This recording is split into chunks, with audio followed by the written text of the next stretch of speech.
Hello friends, আজকে আবার চলে এসেছি নতুন একটা ব্লগ নিয়ে। তো আজকে তোমাদের সাথে আমি শেয়ার করব আমার স্কিন কেয়ার রুটিনটা। তো অনেক দিন ধরেই ভাবি যে নিজের স্কিন কেয়ার রুটিনটা তোমাদের সাথে শেয়ার করব, কিন্তু করার হয়ে ওঠে না নানান কাজের চাপের মধ্যে, যেহেতু আমার মেকআপ ক্লাস থাকে। তো এখন ঘড়িতে বাজে ঠিক 6টা থেকে 6:30, আর এর মধ্যে আমি ভাবলাম যে বসে বসে ঘরে কি করব। তো সেই জন্য আমি নিজের স্কিন কেয়ারটা করব, আর তার জন্যে একটু সময় তোমাদের কাছে চেয়ে নিচ্ছি। তো চলে এসেছি এখানে ফেসটাকে খুব ভালো করে ক্লিন করে, আর একটা হেয়ার ব্যান্ডও লাগিয়ে নিয়েছি যাতে ফেসের মধ্যে কোনো হেয়ার, ছোট ছোট বেবি হেয়ার না পড়ে। আর এখানে আমি নিয়ে নিয়েছি গুড ভাইবসের উপটান ফেস পাউডার। এই উপটান ফেস পাউডারটা তোমাদের সাথে আমি হয়তো আগেও শেয়ার করেছিলাম, বাট রিসেন্টলি আবারও শেয়ার করছি, কারণ এই উপটান ফেস পাউডারটা আমার ভীষণ ভীষণ ভীষণই ভালো লাগে।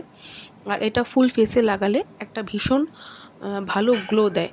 তো এই ফেস প্যাকটা লাগানোর জন্যে আমি নর্মাল ওয়াটার দিয়ে লাগাই, অন্য কোনো কিচ্ছুর দরকার হয় না। কিন্তু মাঝে মাঝে মনে হয় যে দই দিয়ে লাগাই, বাট লাগানোর মতন আর ইচ্ছা করে না। কিন্তু আজকে ভাবলাম যে একটুখানি বা সামান্য 1 চামচ একটু দই দিয়ে এই পাউডারটাকে ভালো করে পেস্ট করে লাগাই। বেসিক্যালি এই পাউডারটা রেডি টু পেস্ট, মানে কোনো কিছু দিয়ে দই বা কোনো কিছু গোলাপ জল টল বলো এইসব দিয়ে লাগাবার কোনো দরকার হয় না। এটা প্লেন নর্মাল ওয়াটারেই লাগালে হয়, বাট ইচ্ছা হলো সেদিন একটু দই দিয়ে লাগাবো, তাই একটু 1 চামচ, সামান্য 1 চামচ দই নিয়ে নিলাম কোয়ান্টিটি অনুযায়ী।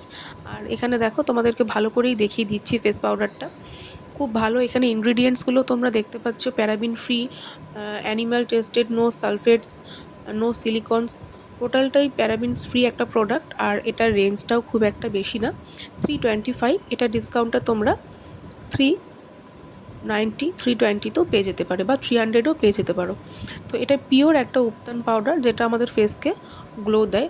ছোটোবেলা থেকে আমরা যেরম বেসন, দুধ, হলুদ, চন্দন এগুলো বেটে আমাদের ফেসে মারা লাগাতো, কিন্তু এখন হয়তো আর কারোর হাতেই সেরকম সময় নেই।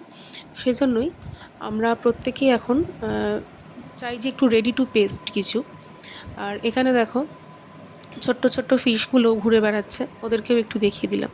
তো আগের মতন সময় হাতে কারোর থাকে না বা নেই বলেই এই রেডি টু পেস্ট আমরা সাথে সাথে ফেসে অ্যাপ্লাই করি নিজেদের সময় বাঁচানোর জন্যে। তো এখানে আমি চলে এসেছি, নিজের ফেসটাকে খুব ভালো করে ক্লিন করেছি যাতে ফেসে একটুও ডার্ট না থাকে। আর যে কোনো ফেস প্যাক লাগানোর আগে ফেসকে ক্লিন করে নেওয়াটা ভীষণ ইম্পর্ট্যান্ট, বিশেষ করে ফেস ওয়াশ দিয়ে। আর এখানে আমি হাতে একটুখানি লাগিয়েছি। তো দেখতেই পাচ্ছ আস্তে আস্তে করে পুরো ফেসে। আর হ্যান্ডস যেন সবসময় ক্লিন থাকে, যে কোনো বাজে হাতে বা কোনো নোংরা হাতে এটা লাগানো যাবে না। হ্যান্ডসটাকে খুব ভালো করে ক্লিন করে ফুল ফেসে আমি এটা অ্যাপ্লাই করে নিয়েছি। তো পুরোটাই অ্যাপ্লাই করার পরে দেখো ফিরে এসেছি, ঠিক এরকমই দেখতে লাগে। আর খুব উইয়ার্ড লাগে পুরো ফেসটা লাগানোর পরে, কিন্তু লাগানোর পরের মুহূর্তে ওয়াশ করার পরে কিছুক্ষণ রাখতে হয় এটা। বেশিক্ষণ রাখলে এটা খুব হার্ড হয়ে যায়, আর তুলতেও অনেকটা কষ্ট হয়। সেই জন্য এটাকে লাগাবার সময় হচ্ছে মোটামুটি 10 থেকে 20 মিনিট, এর বেশি লাগিয়ে রাখার উচিত না।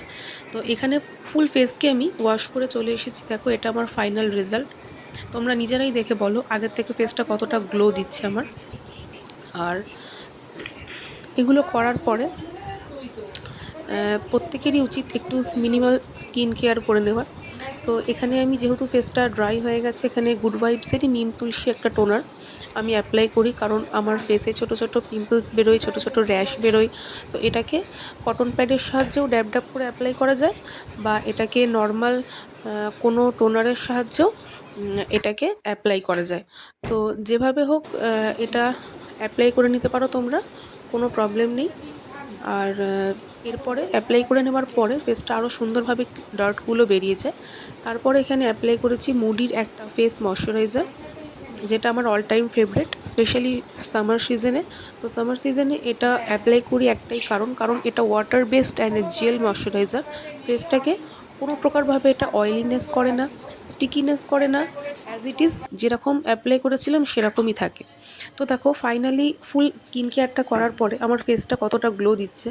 তো এটা কোনো ফিল্টার করা নেই এই স্কিনটার মধ্যে, বা কোনো ফেস অ্যাপ লিফট করা নেই। যেটুকু দেখতে পাচ্ছ তোমরা ন্যাচারাল দেখতে পাচ্ছ, যেটুকু গ্লো ন্যাচারালি গ্লো। তো যাই হোক, অনেক দিন পরে স্কিন কেয়ারটা করলাম, তো তোমরা জানাও যে কীরকম লাগলো, আর ভালো থেকো, সুস্থ থেকো।